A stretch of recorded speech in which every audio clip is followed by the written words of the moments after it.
And then, of course, the Black Lives Matter resurgence in the early 2010s. And then again, I think with the murders of George Floyd, Ahmaud Arbery, and Breonna Taylor, people were like, oh shit, what are we going to do? Right. And I came home because I'm like, Vermont is beautiful, right? And like, I wanted the kids to be close to Grampy and the land, and I wanted them to really have a sense of why it's important to, number one, center yourself in the earth.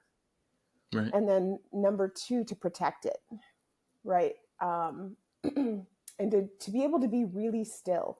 Like you can be still in a city, but there's still traffic, there's still noise, you know? Like, I mean, remember, you go out to Grampy's woods and you couldn't hear it, like you'd be just you and the trees. Right. For the people that don't know, I mean, you don't, no one listening to this knows this, but my grandfather, there's like this McIntyre property and it's tucked away in this big, vast forest, out in the middle of nowhere. And it is serene, pristine, and beautiful. I have so many good memories of catching frogs with Tim and picking up mushrooms from the cow patties. Oh, God.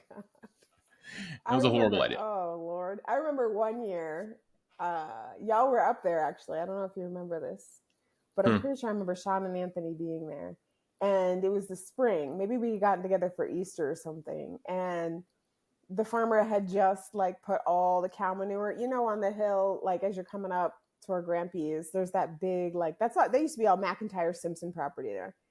And they would spread like an acre of manure. And the guy, you know, it was like me and all the boys. And they're like, let's run across it and see who doesn't fall. Oh, man. And I was small enough to like be able to run across the top. Yeah. But they were all, it was like, we tried to like sprint across this whole like field of cow patty.